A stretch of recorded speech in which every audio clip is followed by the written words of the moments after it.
पेश है आज की कहानी वो नारंगी घर, जिसे लिखा है नाहिद काज़मी ने और ये प्रकाशित हुई है जुगनू प्रकाशन से। वो नारंगी घर एक तंग गली के छोर पर रहता था। उसके दोनों तरफ ऊंची ऊंची इमारतें थीं। आसमानी इमारत, सितारा इमारत, समंदर इमारत और चांदनी इमारत। फिरोज़ा से नारंगी चिढ़ता था। इस गली में एक बहुत पुराने घर को तोड़कर फिरोज़ा को बनाया गया था। फिरोज़ा ऐसी बनी पहली इमारत थी। गली में अभी अभी एक नई इमारत बनी है। उसको अभी तक कोई नाम नहीं मिला है।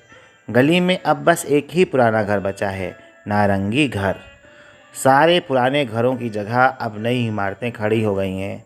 आसमानी, सितारा, समंदर, चांदनी और फिरोज़ा, ये सब आपस में बातें करती रहती हैं।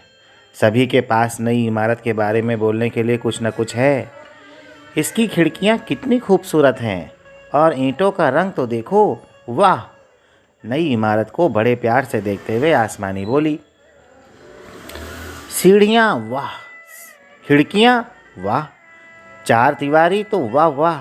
सितारे ने वाह भरी और लिफ्ट तो बस कमाल की है। सपनों में खोई सी चांदनी बोली।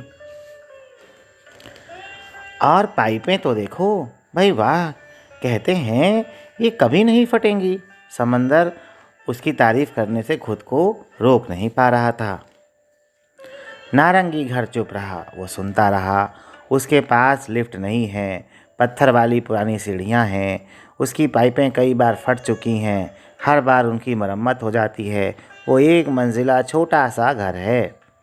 फिरोज़ा ने नारंगी को देखते हुए पूछा, हमारे इस नए दोस्त के बारे में तुम क्या समझते हो? कुछ तो कहो। नारंगी घर चुप बना रहा। ये हमसे कभी बात नहीं करता, हमें पसंद नहीं करता। चांदनी नाराज़ थी। नारंगी घर फिर भी चुप रहा। हमने तुम्हारा क्या बिगाड़ा है?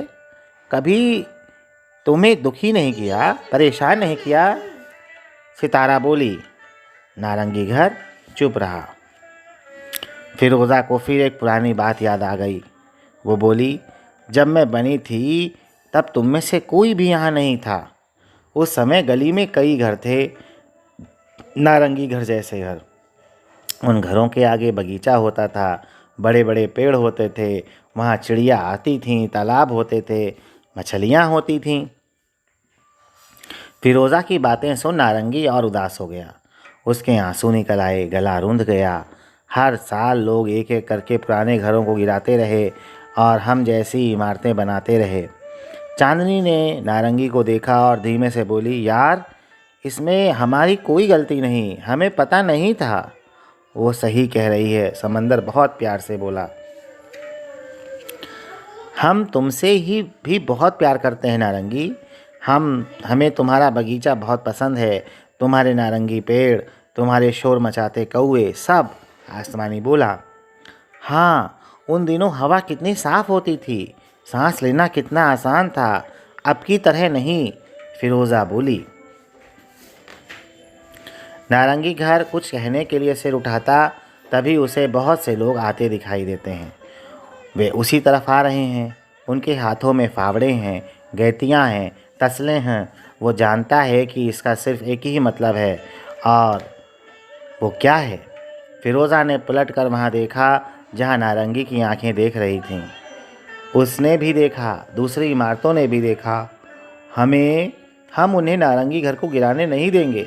नारंगी से ही हमारी गली की खूबसूरती है। आसमानी बोली। उसके बिना हम सांस भी नहीं ले पाएंगे। फिरोज़ा बोली। सारी ऊंची इमारतें करीब सरक आईं और उन्होंने नारंगी को घेर लिया। वे नारंगी के आगे दीवार बनकर खड़ी हो गईं।